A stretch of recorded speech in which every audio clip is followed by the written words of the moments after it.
Hi there. I want to show you a quick tutorial on the screencasting software OBS. I'm not going to cover every single thing OBS can do because there are a lot of things it can do, but I think this could be useful if you need a free piece of software to screen capture or to pull something from your computer, even just in a window, or mix multiple audio sources. So check it out. Right now, what I'm doing is running my iPhone through USB cable directly into my computer, and that's what I'm talking to you on. And I'm using a piece, like an app called EpocCam, EPOC Cam. It was about $8 to get the HD version that doesn't have the watermark. And so I'm using that as a webcam, and I want to show you, and I'm running it through OBS right now, and that's what's recording this. So let me show you what OBS looks like. Now that's a little freaky, but what you're seeing right now is the interface of OBS recording the interface of OBS, on into infinity. So cool. But I want to show you what else, a more sensible way of dealing with OBS. And there's me in the corner. So let me pull this over here for a second. And now you're seeing like a more reasonable screencast where, like, if I were going to teach you to use like Microsoft Word or something, I could pull it over into the second monitor space, have a tutorial, webcam in the corner, or not. I could get rid of myself, or I could bring myself back and, make some sort of live editing choices with this software. I'm recording this to hard drive, but I could also be streaming it live, like to Twitch or YouTube or what have you. I think it works really well if you have two monitors, but you can definitely work with one monitor and just use part of your image or just one program's window. So let me try to come up with a way to show you this interface without it getting too confusing. So this is OBS. I'll make it sort of bigger and just give you a little bit of background of something so we can see what it's doing. Down in the bottom left, you have scenes and sources. So this is allowing me to make my edits. The scenes are my main setups. I have one called Full Display, which shows just the entire thing that's happening on that one monitor. I have one that's called Camera, which is just the camera. And then I have one that's both, where I've shrunk the camera down to the corner. So let's make a new one, and I'll show you how this works. We're going to hit plus and give it a name. So I'll just call this test. And in test, we're going to put sources. So we've done something in this little sub window. Now we're going to go into this one, and we're going to push plus. Now, OBS has a ton of default sources. The simplest one that I think most people would want to use is just display capture. So when you choose display capture, it's going to ask you for a name. You could either let it be the default or choose something that's useful to you. And when you hit OK, this is capturing my other monitor right now. So now I have the first monitor, the second monitor.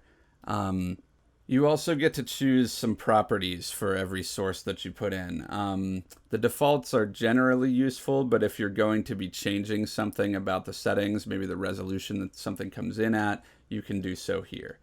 In this case, this would be choosing which of my two monitors this display capture should capture. Now, one cool thing about any source you bring in is it can be moved and resized. So it so happens that this monitor that I'm currently looking at is bigger than 1080p, which is what I'm outputting at. So I can move it around. I could hide all my messy icons and things from you, resize, and say, you know, just this portion of my one monitor is what I'm capturing. And then secretly, even if I'm just working with one monitor, you know, I could keep this whole section of my monitor for a kind of prep, you know, for having a couple of files open that I would then drag into this space when necessary. So this allows you to work with just part of the monitor. There are also a lot of other sources that you could do. You could do just window capture, in which case I would say, you know, all I want is Microsoft Word in this one. So whatever Microsoft Word is doing, that's what we'll capture. And I could move it around and resize it. I could say, you know, this is going to be in the corner. And here the properties are saying what window are we after. If I had Chrome open and PowerPoint and Word, you know, it would let me choose which one I'm talking about. And it can keep these, and it'll do its best to match the title, so that, you know, if you're doing a lot of Microsoft Word oriented screen capture tutorials, this scene would always look for something called, you know, winword.exe, the name of the program. So this is how you can start to build a kind of multi-window interface that isn't what the interface looks like on my computer. Word is actually way over in my second monitor. But in this case, I'm shrinking it to a corner of my first monitor on OBS, if that makes any sense.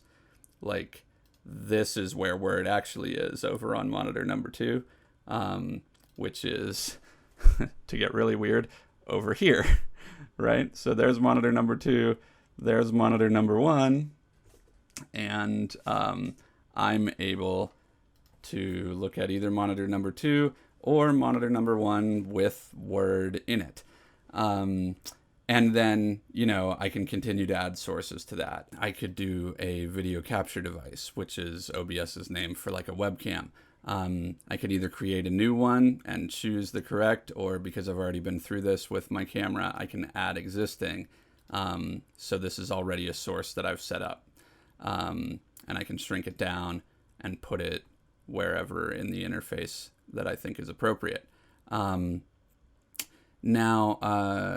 on video capture devices, you know, if you're changing the properties here, I have a couple things that are plugged into my computer, and so if I wanted to choose a different one, I could.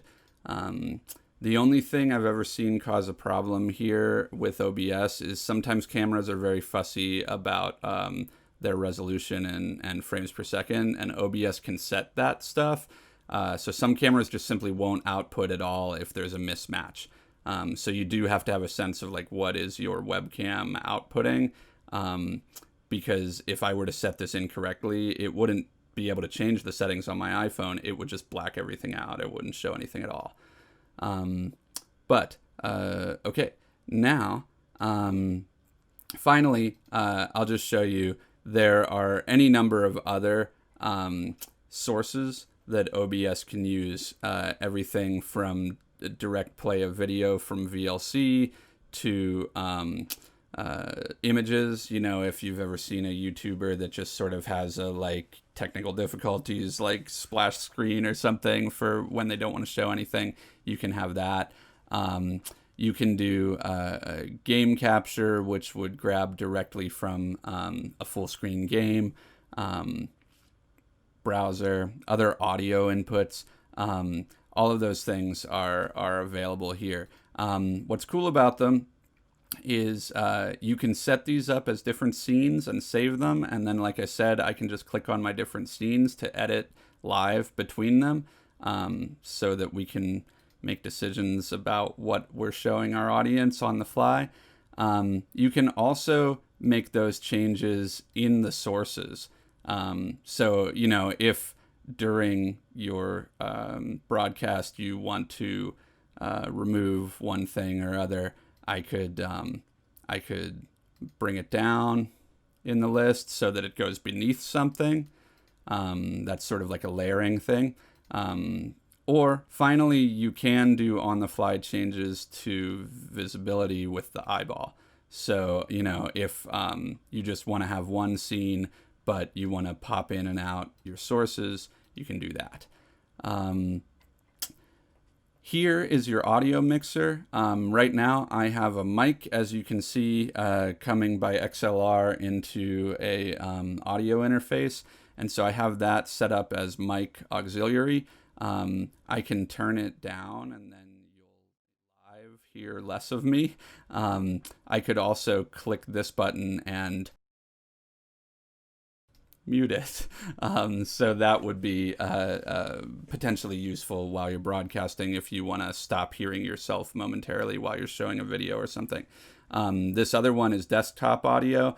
On Windows, this works really well. So if I was showing a movie in the background, you know, I could use that audio. I could use the audio from a game or from YouTube or something, and it would capture it.